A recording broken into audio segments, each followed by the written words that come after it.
Touch my snail. Go ahead, touch it. His name is Ambrosius Shellington the 12th, and you will respect him.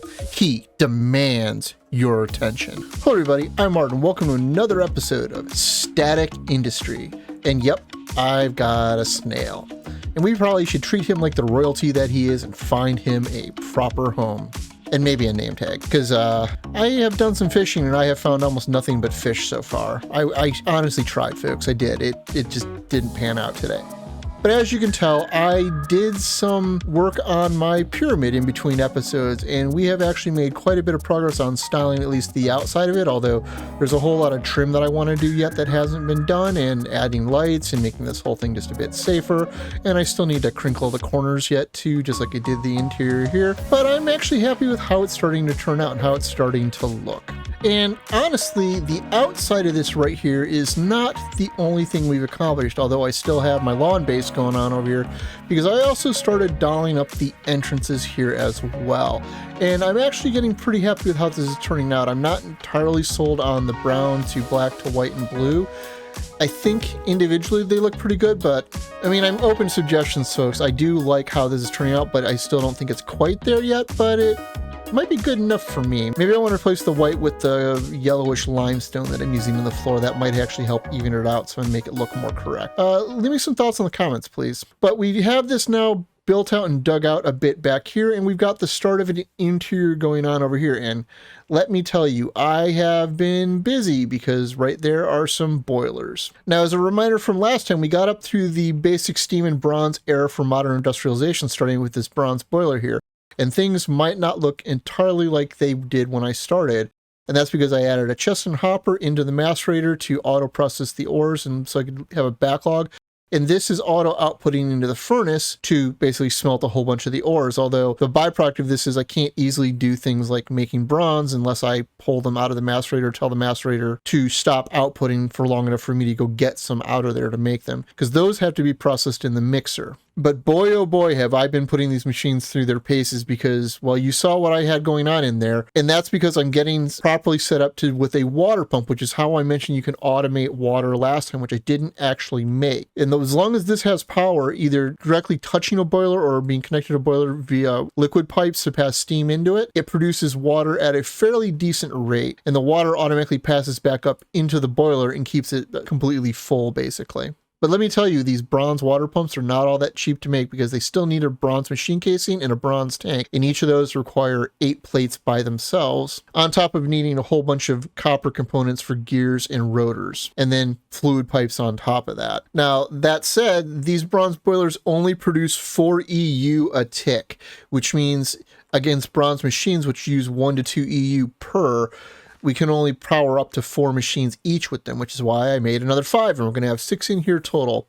Now, they're all sitting on water pumps, which might actually be overkill. We might be producing a lot more water than we need, but better safe than sorry. But that means each of these only really produces 3 EU, so we're actually sitting on about 18, which should hopefully be enough to get us going for a while. I haven't moved any of the machines back in here yet because I need to make some more, and I need to figure out exactly how I want to sort and distribute them back here in the wall, because I want to set up production chains sort of like I had outside, but I'm going to want to be specializing them for what I need to make, like one for plates, another to mass produce ores into dust and then into ingot, and another maybe to automatically create bronze. But I need to have an idea for what I actually need to make. So I don't want to set that up till I have a slightly better idea yet. And I also want to be able to get to the item pipes. And the item pipes require steel, which, well, that's where we're going to be headed today. And maybe we should get started on that here pretty quick. Although I'm realizing I need to push the silver one because I wanted to cover up this wall and make it matching the blue and not have the stripes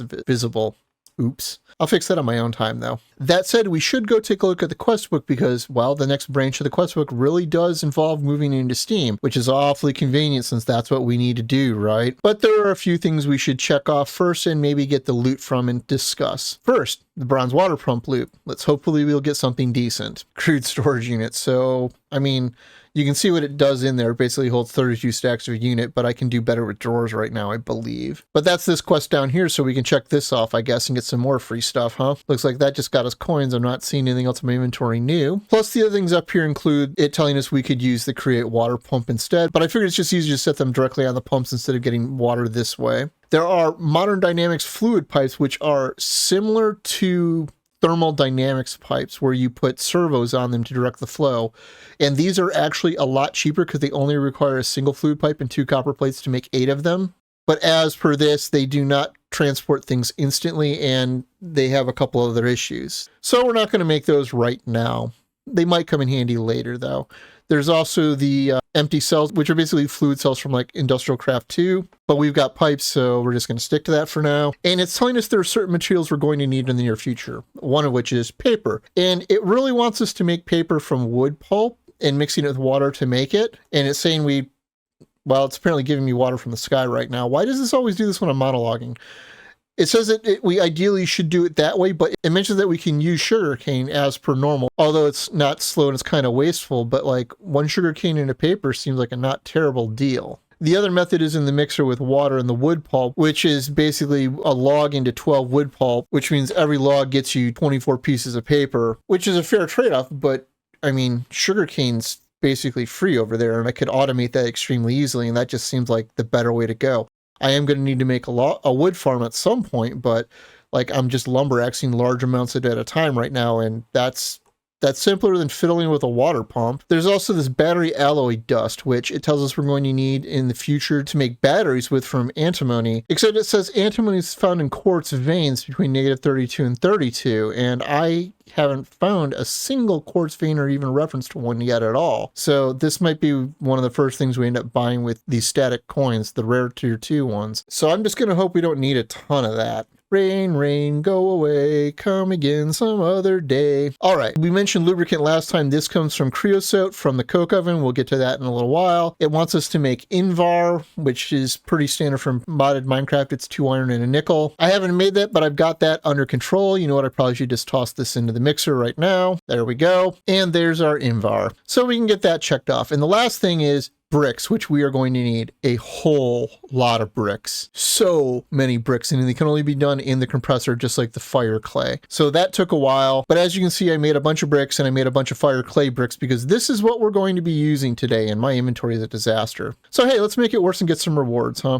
Bricks, hamburgers, and a bronze tank. I'll take that for free. That's expensive. That would have been useful when I was building out the boilers. So I guess enough stalling. Let's actually get on to coke production here, huh? Which is down here at the first coke oven, which is pretty similar to immersive engineering if you've ever done that. The whole coke to steel production chain is it's just making a multi-block from a coke oven, a bunch of bricks, and then this is where it differs. You need input and output hatches, kind of like modular machines. The coke oven's just a normal furnace completely surrounded by bricks. The hatches, however, require, well, machine casing, so I need a whole bunch more bronze. And the fluid hatch, well, thankfully I just got another bronze tank, so I require a little bit less bronze. Also, I learned something pretty rad about REI here just recently, which is this version's implementation of JEI. And this is new to me. You can go up to here, do something like this, and just grab these panels and throw them up into your UI. When you want to get rid of them, you can just grab it and just toss it in that dispose area if it, I can get it lined up right. There we go. So that's pretty nifty.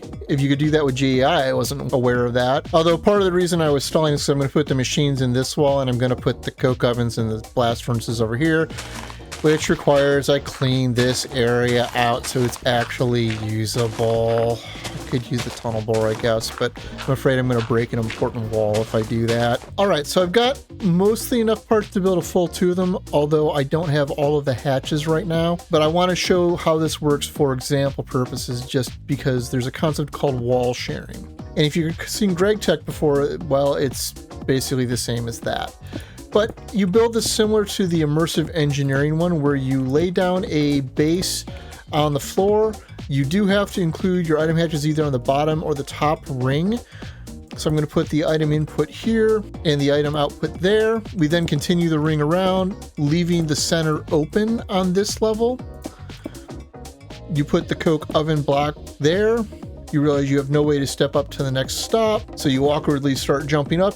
You do not fill in the center on the top either. I should note that you can ponder the coke oven, and it will show you how to build this. Now on the top up here, I'm going to put both a fluid input and an output hatch, and I didn't mention the output hatch earlier because this is used to pull creosote out of it. You don't need it. It will void the creosote otherwise. And then if that's built, this should be now active. The next thing we need to do is hook up my steam power into this. So I'm pulling the cable over to connect it up. And then we just need to put some coal into the input hatch. At this point, we can go back into the coke oven. We can now see that it is processing the coal into the coke. This requires 2 EU, so this is pricier than our other machines. Now, the one question I have that I don't have answered yet is, will it actually void the creosote properly if I have an output valve, if it gets full or if it'll stop? But we can see that there is creosote in here, as well as a piece of coke. Now, I will hook these up with pipes eventually to have automated input and output from the front, but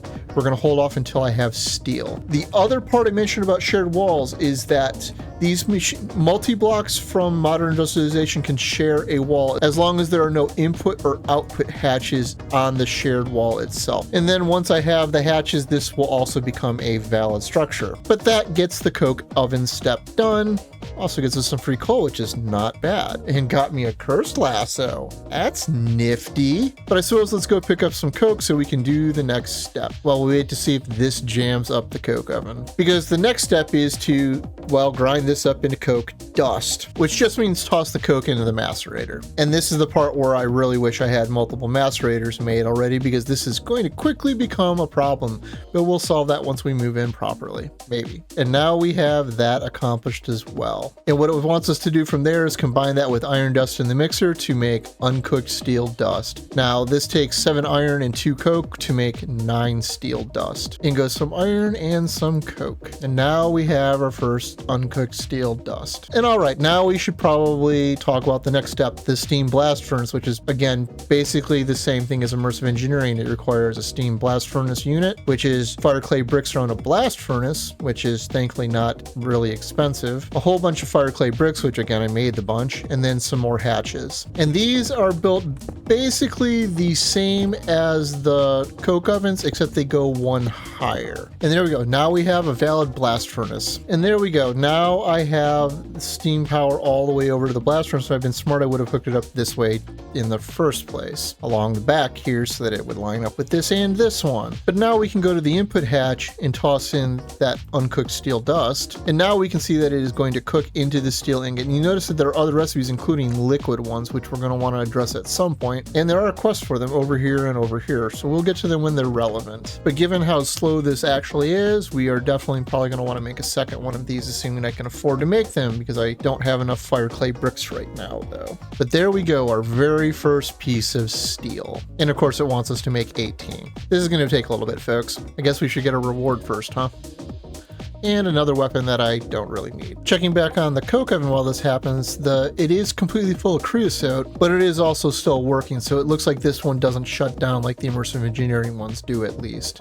So that's good. All right, so I got all 19 ingots that I needed. Finished up this other coke oven. This is now also processing. So now we have officially entered the steel era and gotten an inventory cable connector. That might be useful if I ever actually clean up my inventory issues here, which I don't know where I'm even going to put them yet because this is all still hills and grass. But I did some digging through here to see what we can do next. And this opens up a whole lot of things. Like we could do the large steam macerator, which is a much more efficient normal version of the macerator, but requires these bronze plated bricks, which are not the same thing at all. This is fire clay wrapped around plates, and you need 24 of them. So we won't be doing that anytime soon because I don't have enough copper. And I looked into, well, how can we get some more copper? Because there's also the steam quarry coming up here, which this actually sounds really good and requires an absolutely phenomenal amount of steel. They even warn you that you want multiple blast furnaces before even attempting this, and yeah, we're not there yet either. The upside is we can get started in the item pipes though, which this is something we really do need to start automating some of these machines so I can at least put drawers down to push things in and out of them. And these only really require a small amount of bronze and some steel gears, and the gears are made basically the exact same way. There's also a whole bunch of other miscellaneous things we probably want to upgrade upgrade first anyways, things like making a steel boiler and a steel water pump to dramatically increase the amount of steam we're creating. Up here there is a large steam boiler that is mostly bronze, but it requires a circuit which we're not up to yet. So we need to build infrastructure for what we currently actually have. There's a couple other machines we probably want to look into in the near future, but I think this is actually probably a good time to call it a week, folks, because I need to go clean up my infrastructure, get all of my machines moved over here, start building logistics chains, and, well, frankly, clean up this ugly mess right here. If you found this episode interesting or entertaining, please consider like or subscribe if you're new. As always, I'm Ard. Thank you for watching, and have a nice day.